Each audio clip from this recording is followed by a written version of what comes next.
नमस्कार, मी संजय काटे. अहिल्यानगर जिल्हा बँकेची निवडणूक जवळ येऊ लागली आहे. श्रीगोंद्यात नागवडे, जगताप आणि पाचपुते यांच्याभोवती फिरणारी ही निवडणूक रंगतदार होणार यात शंका नाही. नागवडे आणि पाचपुते हे दोघेही आता या निवडणुकीच्या निमित्ताने एकत्र येत आहेत. त्याला निमित्त ठरलं पालकमंत्री राधाकृष्ण विखे पाटील यांचा श्रीगोंदा दौरा. अर्थात नागवडे आणि पाचपुते हे अनेक निवडणुकात एकत्र येतात आणि कधी विरोधातही ठाकतात. पण यावेळेसचा जो मास्टर गेम आहे तो राजेंद्र नागवडे यांचा दिसतोय.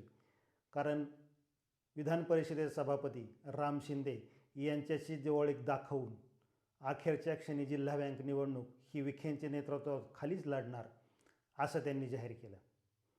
याचवेळी राष्ट्रवादीची जी त्यांची नाळ आहे ती कायम ठेवून पक्षीय राजकारण पवार कुटुंबाबरोबर म्हणजे उपमुख्यमंत्री सुनेत्राताई पवार यांच्याबरोबरच करणार असल्याचंही त्यांनी स्पष्ट केले.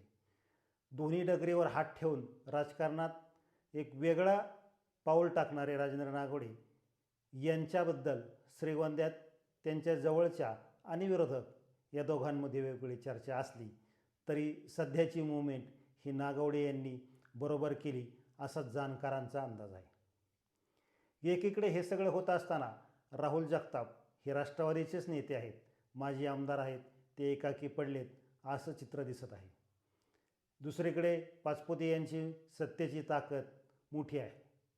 देवेंद्र फडणवीस जे मुख्यमंत्री आहेत त्यांच्या गुडमुखमध्ये असणारे आमदार विक्रमसिंह पाचपुते आणि त्यांचे बंधू प्रतापसिंह पाचपुते सध्या मोठ्या जोशात आहेत. परंतु जगताप हेही कच्चे नाहीत हे त्यांनी वारंवार दाखवून दिलं आहे. विधानसभेच्या निवडणुकीत अपक्ष उमेदवारी करून त्यांनी नंबर 2ची मते मिळवलेत हे विसरता कामा नये. जगताप यांच्याबरोबर काय होणार, जिल्हा बँक निवडणूक ते लढणार की नाही याविषयी अजूनही साशंकता होती किंवा आहे.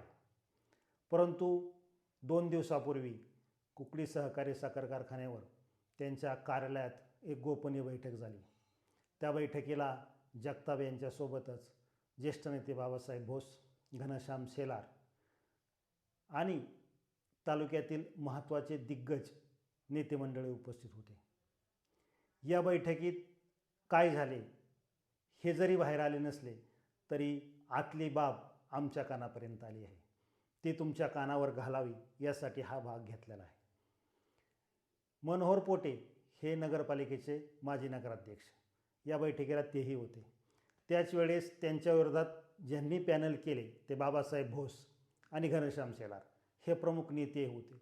या बैठकीच्या सुरुवातीलाच नगरपालिका निवडणुकीचं रणकंदन चर्चेत घमासान झालं आणि त्यात भोस यांनी माझी चूक झाली हे कबूल केल्याचं आम्हाला कळतंय. याला दुजोरा कुणी दिला नसला तरी पुढचं समीकरण आखण्यासाठी भोस एक पाऊल मागे येऊन माघार घेणार किंवा माफी मागणार किंवा चूक झाल्याचं कबूल करणार हे ठीक आहे, हे राजकारण आहे. त्याच वेळेस त्याच बैठकीत 2 नेते, एक माजी बँकेचे संचालक आणि एका सहकारी साखर कारखान्याचे उपाध्यक्ष यांच्यात हमरातुंबी झाली. ते निमित्त वेगळं होतं, पण त्या घटनेत ह्या बैठकीत या 2 घटना घडल्यानंतर हे नेते सगळे एकत्र येणार का इथपासून चर्चा सुरू होती. परंतु त्या बैठकीतला एकंदरीत सूर हा पाचपुतेंच्या विरोधात नव्हता तर नागवड्यांच्या विरोधात होता. जगताप यांना या बैठकीत जे नेते होते ते सगळ्यांनी अतिशय पद्धतशीरपणे बांधून घेतलं. उद्या जर निवडणूक नाही झाली, बिनविरोधचा प्रश्न पुढं आला किंवा प्रस्ताव पुढं आला तर आपण नागवड्यांना मदत करणार किंवा नागवड्यांची मदत घेणार का. तर त्यावेळेस जगतापांनी ठामपणे सांगितले कुठल्याही परिस्थितीत मी निवडणूक करणार आणि नागवडे यांची मदत घेणार नाही किंवा नागवडे यांना मदत करणार नाही. एका मुद्द्यावर ही बैठक यशस्वी झाल्याची चर्चा आहे. परंतु जगताप यांना बांधून घेणारे नेते हे नागवड्यांच्या जवळ जाणार नाहीत किंवा पाचपुतेंकडे जाणार नाहीत हे सांगता येत नाही, हेही जगतापांना माहिती आहे.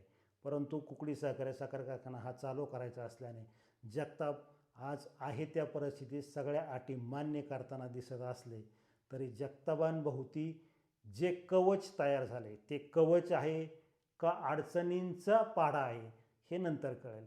परंतु सद्यस्थितीत जगताप हे पाचपुते असो किंवा नागवडे असो यांच्या विरोधात बँक लढणार हे या मतावर ठाम आहे. परंतु अर्थकारण हे जरी चर्चेत असलं, जगताप अडचणीत असले तरी जगतापांनी ते कुठल्याही परिस्थितीत बँक निवडणुकीत अडचण येऊ देणार नाहीत, भले ते पाचपुते समोर असो नाहीतर नागवडे असो.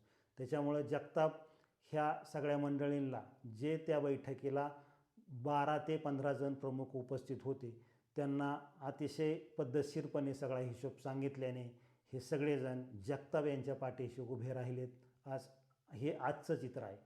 उद्या काय होईल, निवडणूक लागल्यानंतर परिस्थिती काय होईल, निवडणूक होणार का बिनविरोध होणार, हा नंतरचा भाग आहे. परंतु सध्या पाचपुते आणि नागवडे या एकीच्या विरोधात जगतापांनी त्यांचं गट अतिशय भक्कमपणे तयार करण्याचं जी योजना चालवली आहे त्याला या नेत्यांची साथ मिळत असल्याने बळकटी आली आहे. राजकारण उद्या काय होईल आपण पाहतच राहणार आहोत. सध्या एवढंच. नमस्कार.